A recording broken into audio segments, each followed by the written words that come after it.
Économiquement, les choses marchent plutôt bien puisque 2015 a été la meilleure année des 10 dernières années du parc. Alors en termes de fréquentation, un petit peu plus de 340 000 visiteurs, donc d'année en année sur les 15 prochaines années à partir de 2017 jusqu'en 2031. Et l'objectif de fréquentation, effectivement, qui est lié à un objectif de vie économique, est d'atteindre les 500 000 visiteurs pour 2031. J'insiste, Vulcania a coûté beaucoup d'argent aux contribuables auvergnats, puisqu'à sa construction, ça a coûté plus de 110 millions d'euros.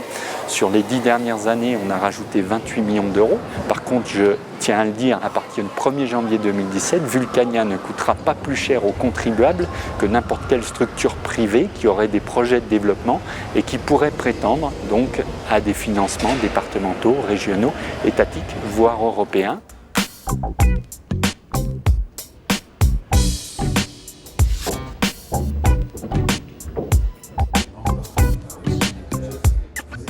Il se trouve que nous avons repris la délégation pour les 15 prochaines années, donc c'est un appel à candidature public, n'importe qui peut soumissionner.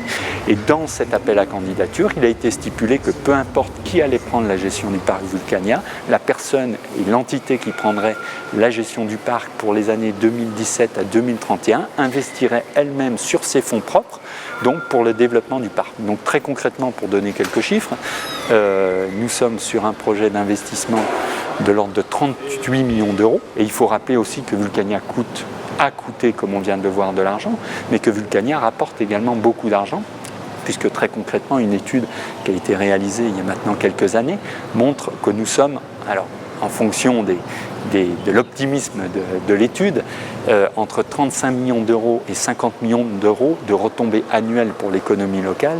Donc vous voyez qu'effectivement sur 130 millions d'euros d'investissement en 14 années d'existence de Vulcania, je dirais qu'aujourd'hui Vulcania est un bon placement pour son propriétaire et est un très bon placement pour le contribuable régional.